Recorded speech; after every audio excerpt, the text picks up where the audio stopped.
Welcome back. We are doing part 2 of our charcoal pellet test. We did the smoke fried wings with Royal Oak Charcoal Pellets. They came out really, really good and smoky and super crispy.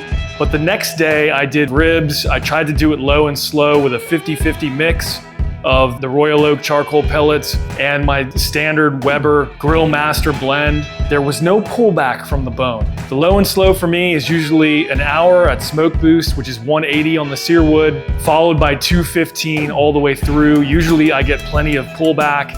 I don't wrap or anything until the very end. While the folks that were eating the ribs liked them, by no means were they my best. I can do better. So we're gonna put the charcoal pellets to the test again, but we're also gonna do something a little bit unique, which will require a little bit more attention rather than just set and forget. So let's go do it. Deep basement. All right, so we got the Searwood fired up. We put it at 250 degrees. As I said, I usually do much lower. I usually do 215 degrees for the base after an hour of smoke boost, but we're gonna go straight 250 to start, but we're gonna add something interesting to it. Because we're doing the 2-to-1 charcoal pellet to wood pellet mix where we're trying to get more smoke and more charcoal flavor with the charcoal pellets, what we learned is when you raise the temperature, it produces a lot of smoke. And when you keep it at a constant temperature, all of a sudden that smoke seems to almost disappear. So what we're gonna do, which is a little bit strange, a little bit interesting, is every 30 minutes, we are going to reduce the temperature to smoke boost 180. And as soon as it hits 180, we're gonna rise it back up to 250. And we're gonna try to blast these things with smoke. Not as convenient as setting and forgetting, but our goal is ultimate smoke and charcoal flavor, which by the way, here's what the 2-to-1 mix ratio looks like. Charcoal pellets to wood pellets, but this guy's ready, so we're gonna go ahead and pop these on. Unlike normal, I am not going to use a water pan. I wanna make sure that the bottom of these ribs get as much of that smoke directly hitting them as possible. We're gonna put them on the top rack. This is not a how to make ribs video. We'll do one of those in the near future, but these are St. Louis spare ribs. I trimmed them up normally, only salt and pepper, no binder other than warm water because we don't wanna block the meat from getting all of that smoke. So with that, we'll be back. All right, so here we are. As I said, we're doing this really simple. So the only thing I'm doing is spritzing with apple juice just to make sure we don't dry them out. I'm also not gonna sauce. We really just wanna get charcoal flavor, smoke flavor. So we're going straight like this.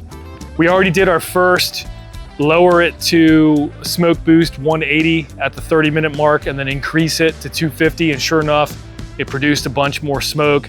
We're gonna keep doing that every half hour. We'll show you on the next one what that looks like. See you in a bit. All right, so our next 30-minute cycle has begun. I moved it down to 180 smoke boost. I'm gonna spritz them one more time here. Very quick one. You can see a lot of smoke coming out, that's good. But now I'm gonna crank it back up to 250 and momentarily we're gonna see if history repeats itself, we're gonna see the smoke really start to billow out as this thing tries to catch up from 180 to 250.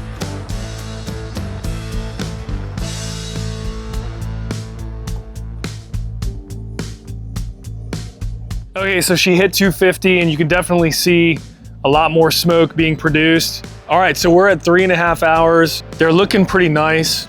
There's still not a lot of pullback. I don't see bones sticking out just yet. This is just pork juice dripping down, but no bone pullback.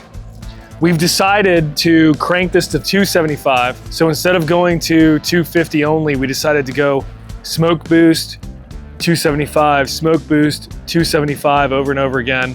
We've done this now 5 times. And we also decided, since we have 2 racks, we're gonna wrap one of them now in a glaze. We're gonna let the other one go unwrapped till the end. And then we're gonna compare the two.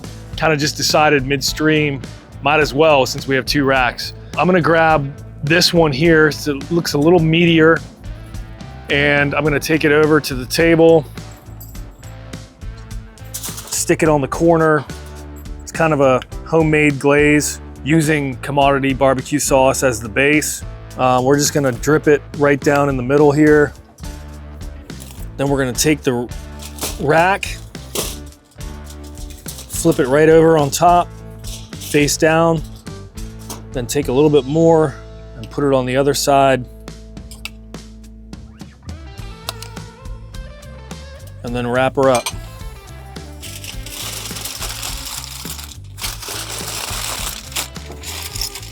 Nice and tight. Stick it right back on.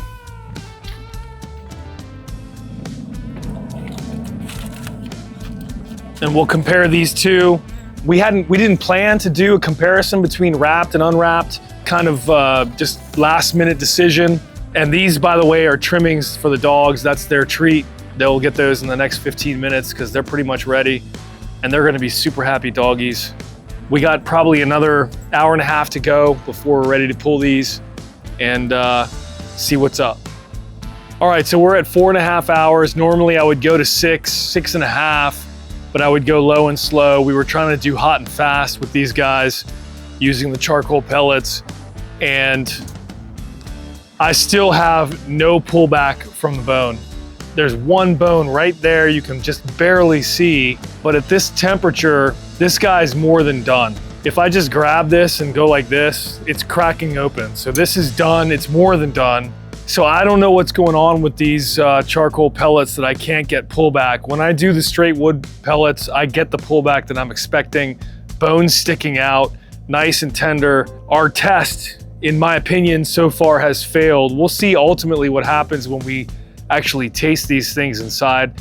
They still look nice, but I'm just used to having pullback. If I don't pull them off soon, this is basically gonna be beef jerky pork style. And these are the ones we wrapped. We'll see how those are. We have no idea yet. So let's take them in and give it a taste test. Okay, so here we are. This is the unwrapped rib, no seasoning other than salt and pepper. I don't know, I'm not feeling good about this, but we're gonna give it a shot. Cut right down the middle here. Definitely pulls apart pretty easy, but I'm hitting a lot of bone. Super juicy. Looks good, it's definitely done. Normally at 4 hours, I would say it's not gonna be done, but we went hot and fast versus low and slow. Very hot, steaming. Smoke ring, sort of, at the top. Not a huge smoke ring. So we definitely get less smoke with that charcoal pellets than we do with the wood, which is interesting. But let me go ahead and give this guy a taste. It's very hot, so bear with me here.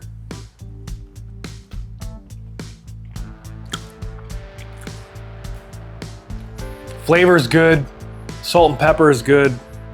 It's juicy, still pull from the bone, but you still have that bite that you want. But I don't taste any more smoke. I don't taste any more charcoal. So from that perspective, this test has not done what we set out to do. Didn't happen. They are good, they're delicious, they're crowd pleasers. Okay, so before I unwrap the ones that we ended up wrapping with the glaze, I do want to talk a little bit about this. The more of this that I've had in the last couple minutes, the more I'm enjoying it. The charcoal flavor is there, but it's very, very subtle, but the flavor is amazing. They are very tender, very pull off the bone.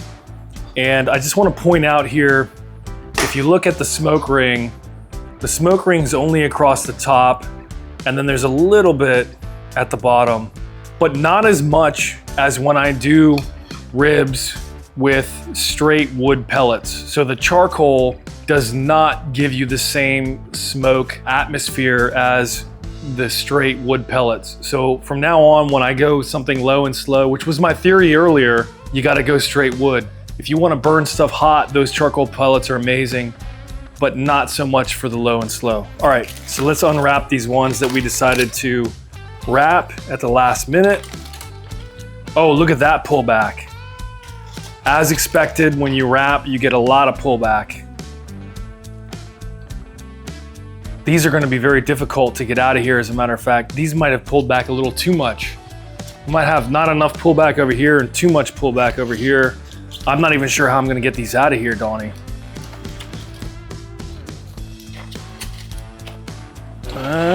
Here we go. Oh boy, that looks beautiful though. Oh man, those look good. Wow. All right, this is gonna be easy to cut through. We can see exactly where the bone is. Oh man, this is beautiful. Wow. Donnie's giggling as I pull this apart. All right, let's give this a shot. First of all, small smoke ring there at the top, no smoke ring on the bottom, which is surprising because of the fact that I had this face up.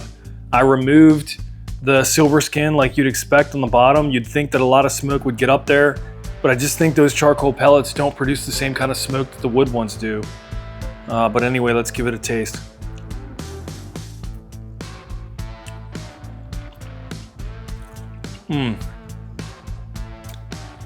Sweet, salty, tender, fall off the bone, but not too fall off the bone. Still got a bite, it's not just coming off.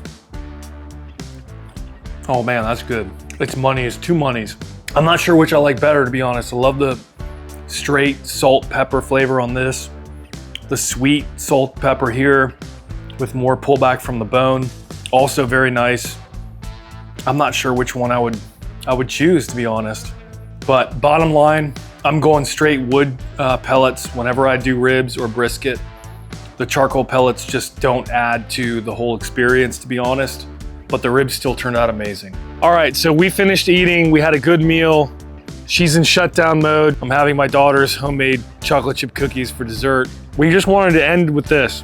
We all agreed, me, Mr. Producer Donnie, my wife, my son, and my daughter, all agreed unanimously that the ribs that were not wrapped, that were just salt and pepper on the rack, that didn't have pullback from the bone, were better than the ones that were wrapped, had massive pullback from the bone, were glazed, and had that smoky, sweet sauce on them. We all liked the straight salt and pepper. Even though they didn't look like what I'm used to, everybody agrees those were the best. So thanks for hanging out. See you next time. Deep basement.